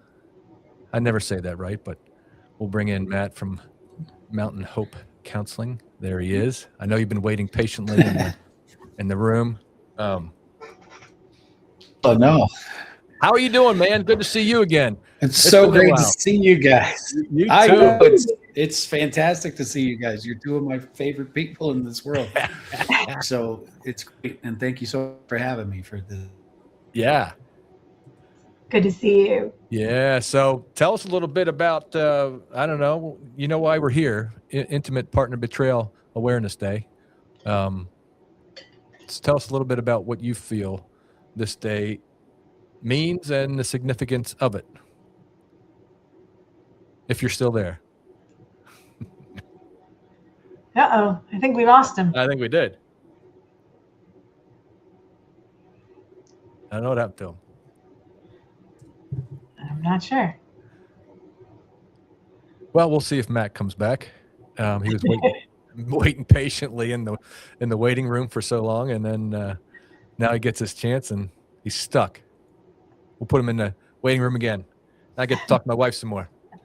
So, what do you think of Matt? What do you think of Mark and Beth and all that they are doing? I mean, I'm just so excited for what Beth and Mark are doing, and all the lives that they're changing all around the world as well. It's just their books. If nobody's ever seen them, check them out. Google, Mark and Beth Denison. They have great resources for small groups, or just walk yourself through that yourself, and get connected with other people. And BAI, we've known people that have gone there, the betrayer and the support. That's kind of when it just changed, and before they were even bringing in the intensive for the partner, they were even giving the betrayed partners so much support and preparation and what that looks like while the betrayer was at the intensive.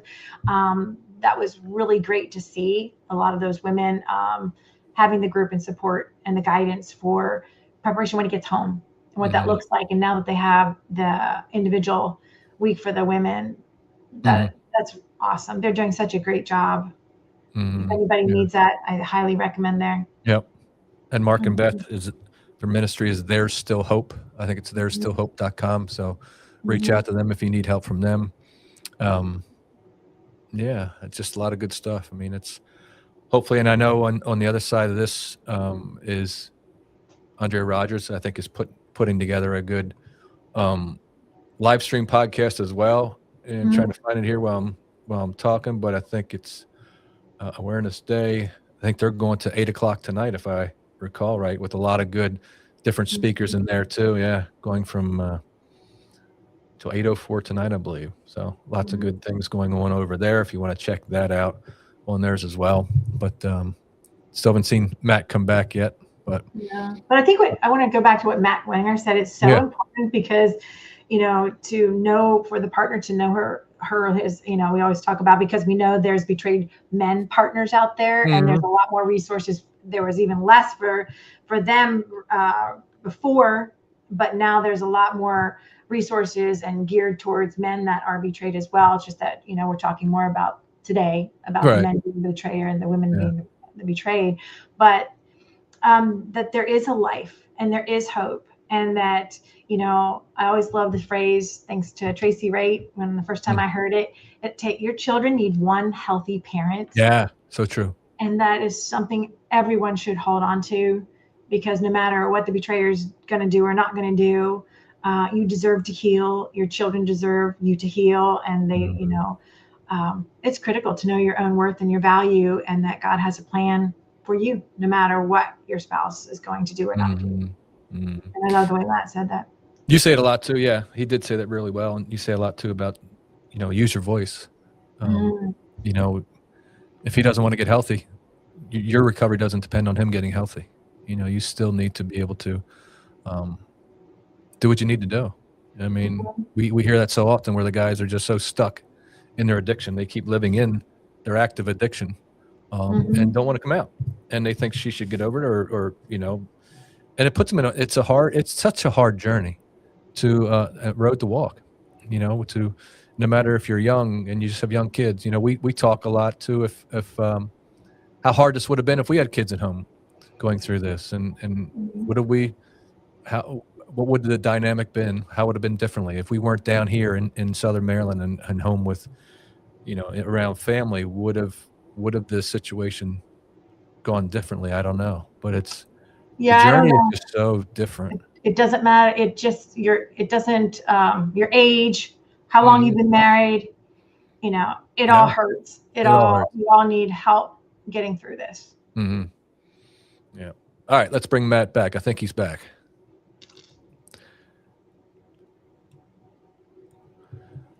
I think he's back.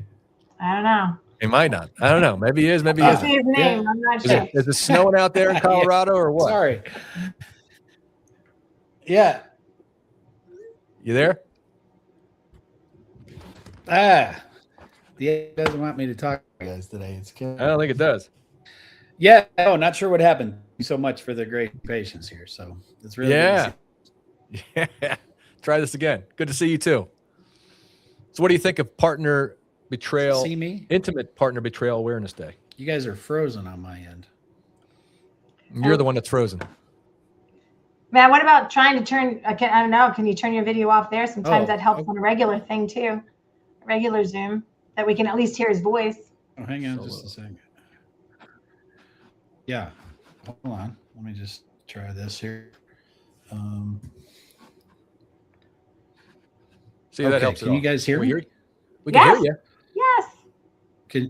Okay, you can hear me. That's so weird. I was here for the whole conversation with you and Matt W. So, yeah. Okay, sorry. I'm built for not TV anyway, so I'm good with this. Yeah, you're good. You're good. You look good either way. So share with us a little bit. What does Thanks. Are you still there? All right. You there, Matt? Yeah, sure am. Mm-hmm. Okay. Give me some thoughts. What do you think Intimate Partner Betrayal Awareness Day? I'm here. What's it mean to you? Hear me? Nope. You're not coming into it. Betrayal is big for me, not only because, oh, Lord. Not sure what to do with that. Hang on. Just keep trying. Here. Can you hear me? I'm so sorry. This is horrible. You're good. No, that didn't help either. All right, let me try that. Modern technology, right? So crazy. Everything was working great around with Matt, so I'm so sorry. Yeah. You're good. Well, we can try it another time too if it's not going to work. Let's just see.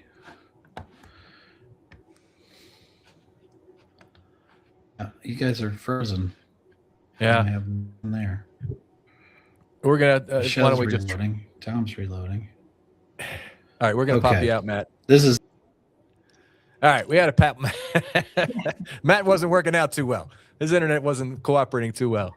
So instead of listening to his narration of his internet issues, we'll skip to our next guest, our next special guest. We welcome Eddie Capparucci back. Dr. Eddie Capparucci's been here before, a welcome guest, and anxious to hear and have him share a little bit about this day and what it means to you. And hopefully your internet's working better than Matt's. I hope so too. Tom, Michelle, good to see both of you again.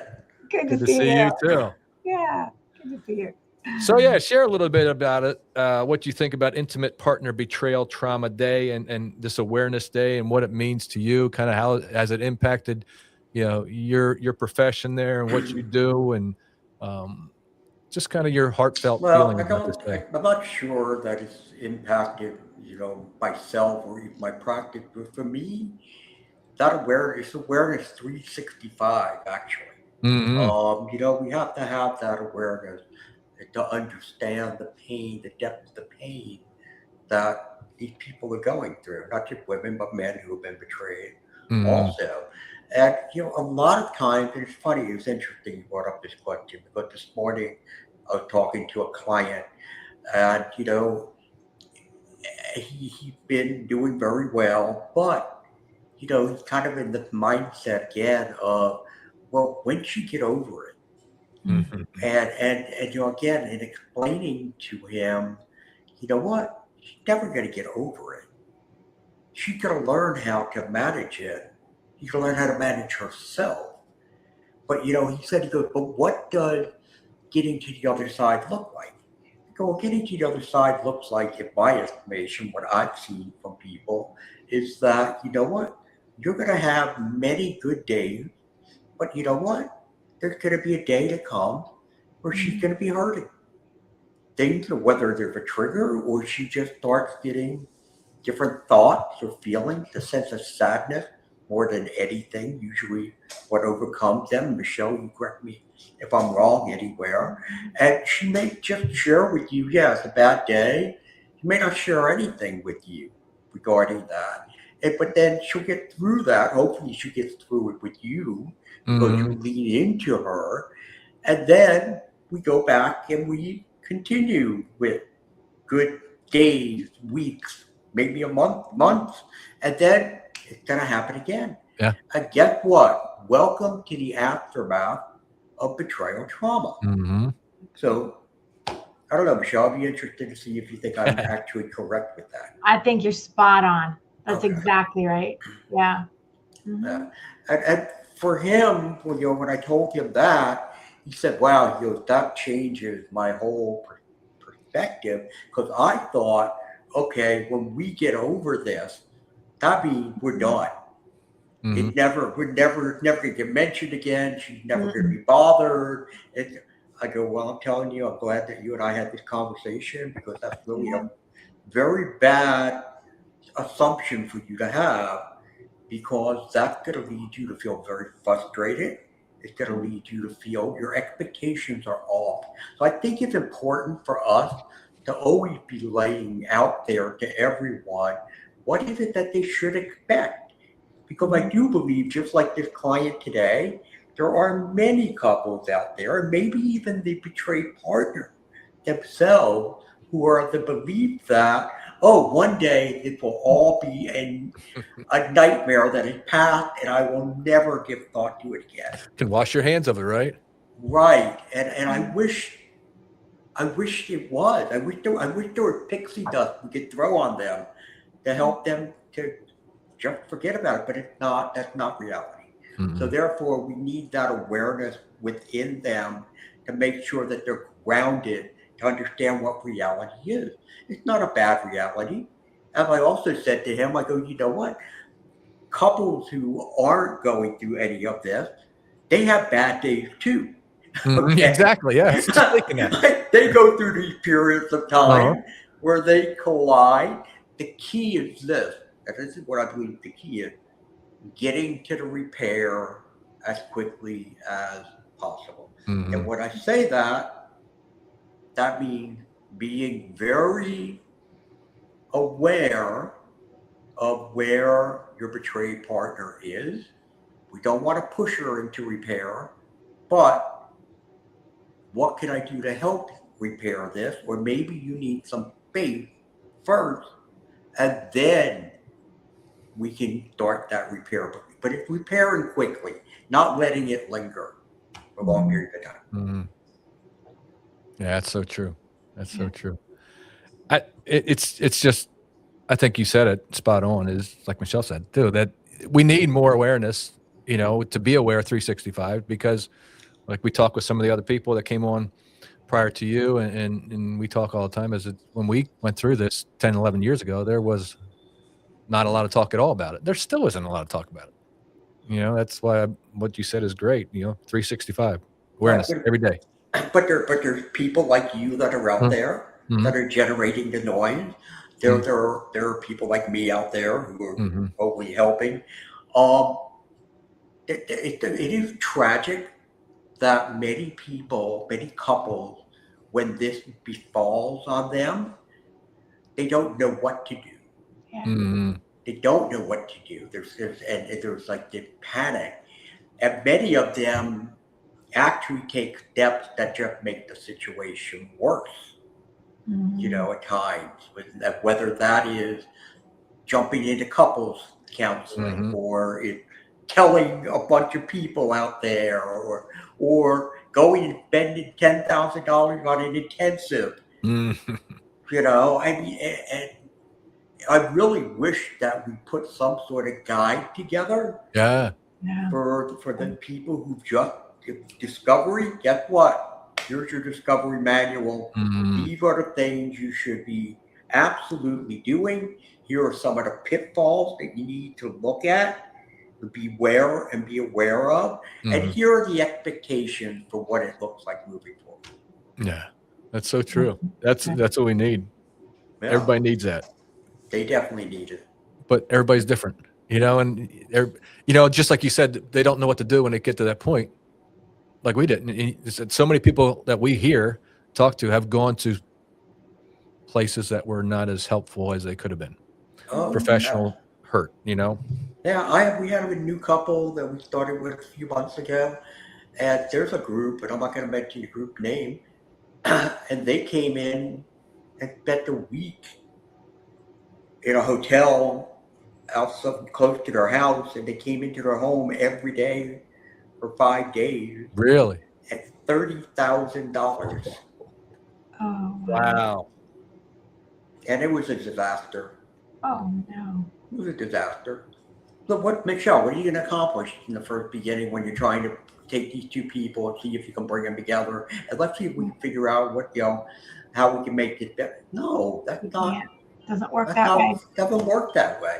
But there are many groups out there that are like that. And really what they're doing is they're taking advantage of people. They are. It's become about money. It has become about money. Yep.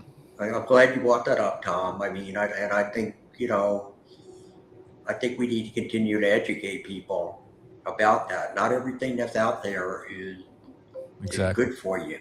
Which is a shame. And that's what got a lot of people here from the hurt that they got from help that wasn't good. Now it's, it's still not good. Right. But think about what they're going through at this moment. They're desperate. Exactly.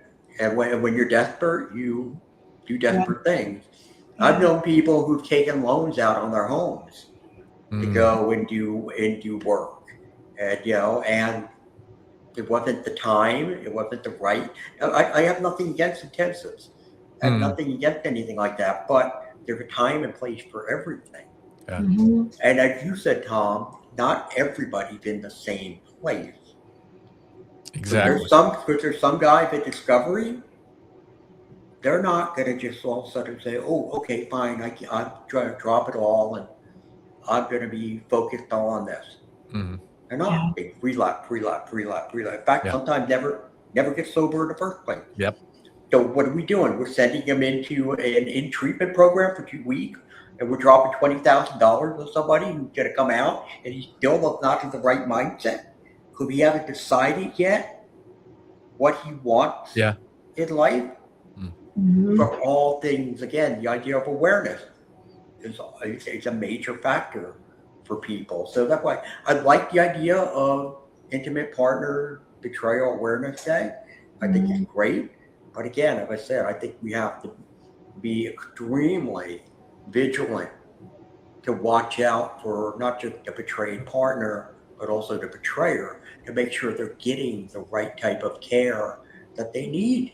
And go ahead. And awareness days like these, can help do that. For you speaking that and sharing that and voicing that hey, there is bad help out there. There is a lot of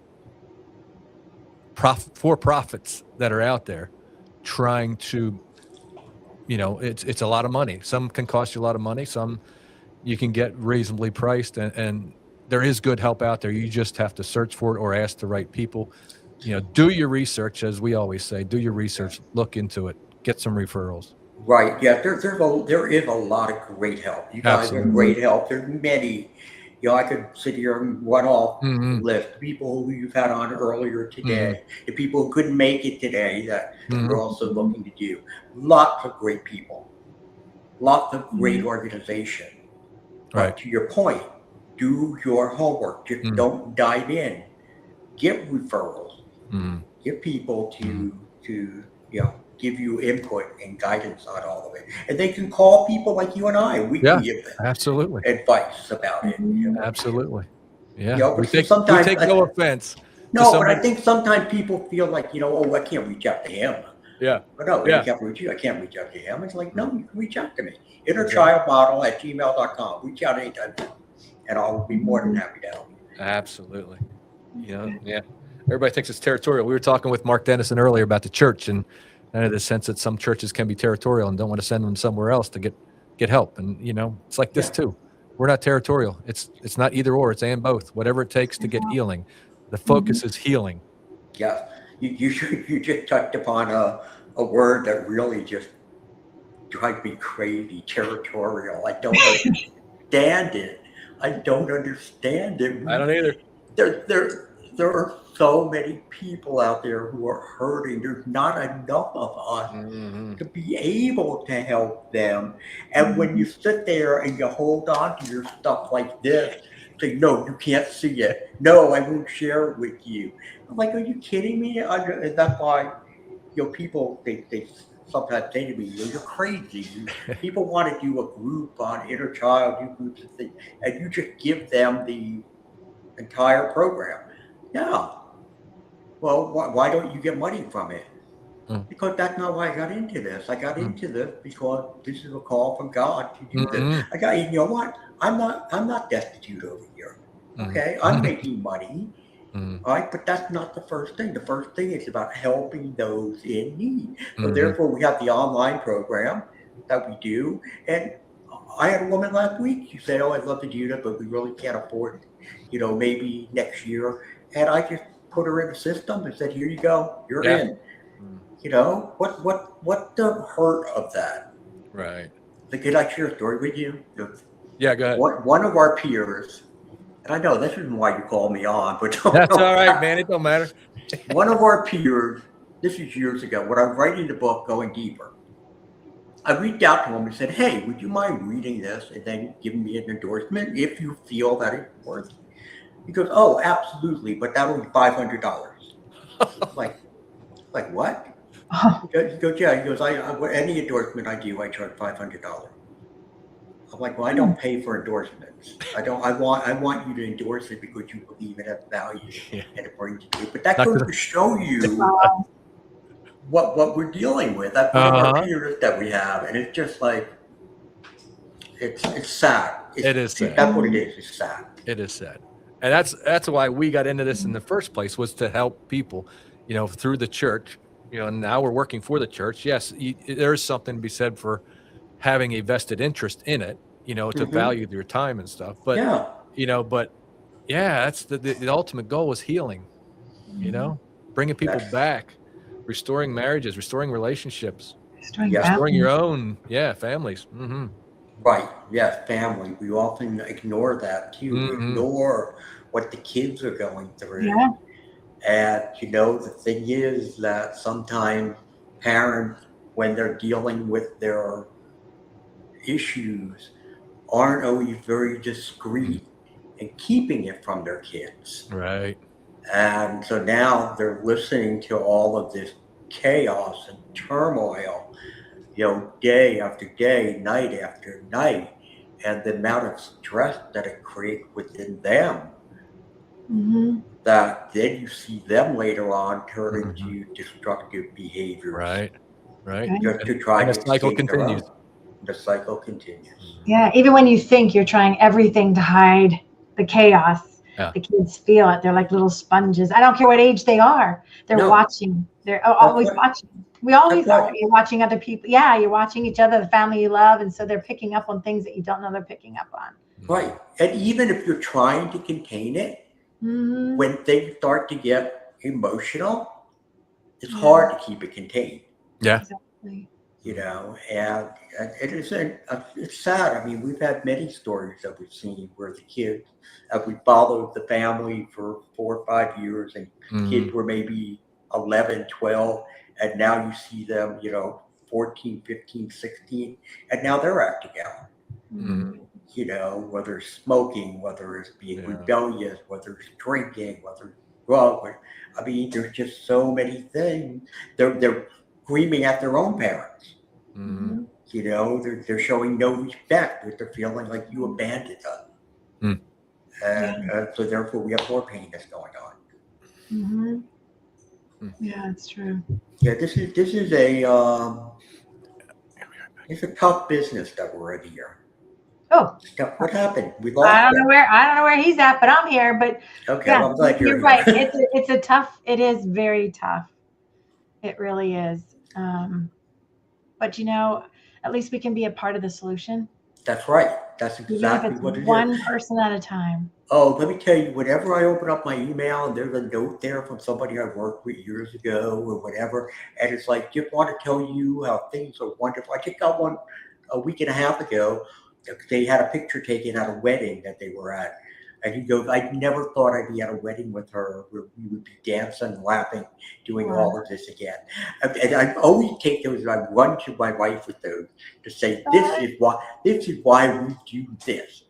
This is why we do it. It's for stuff like that, you know?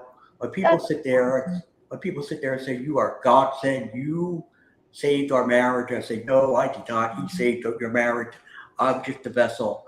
But thank you. And I'm so glad I was able to be, I feel honored that I was able to walk with you on all of it. That's when after you be like, Yeah.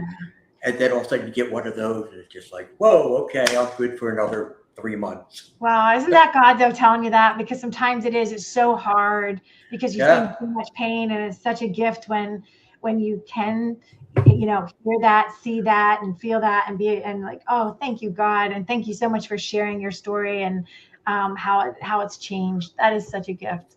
Yeah, and it is. Somebody today needed to hear that. Yeah. Yeah. So you're back. I'm back. I don't know what happened. All right. Well, I guess were you wrapping it up? Oh, he was just telling me about a wonderful, you know, experience that he had, that, you know, of clients that ended up with a good story, and they shared it with him, and healing, you know. But it's so rewarding, isn't it? Oh, that's what we live for. We live for those, you know. And I get them in my emails, and I get, you know, text every once in a while about it. Hey, just want to update you on where we're at and what we're doing, and thank you. And it's like that. You know, and I tell Michelle, I run to my wife with that. I said, look, this is why we do it. This is why. What do we call that? A jar moment or something like that? Yeah. We put it in a jar. Because you got to go back on those tough days. Go back and like, hey, we're doing it. This is why we're doing it. Doing it for a good reason. Those reminders. And you guys are doing great work, and thank you for the opportunity to allow me to appear today. I appreciate that. And to recognize and acknowledge this very important day. But as I said, I hope that listeners realize and keep this in their heart every day to hear. Absolutely. Yeah. Absolutely. Thank you, Eddie. Appreciate your time. Thank you so much. Right. Take care. Bye-bye. Bye-bye. Take care. Thank you.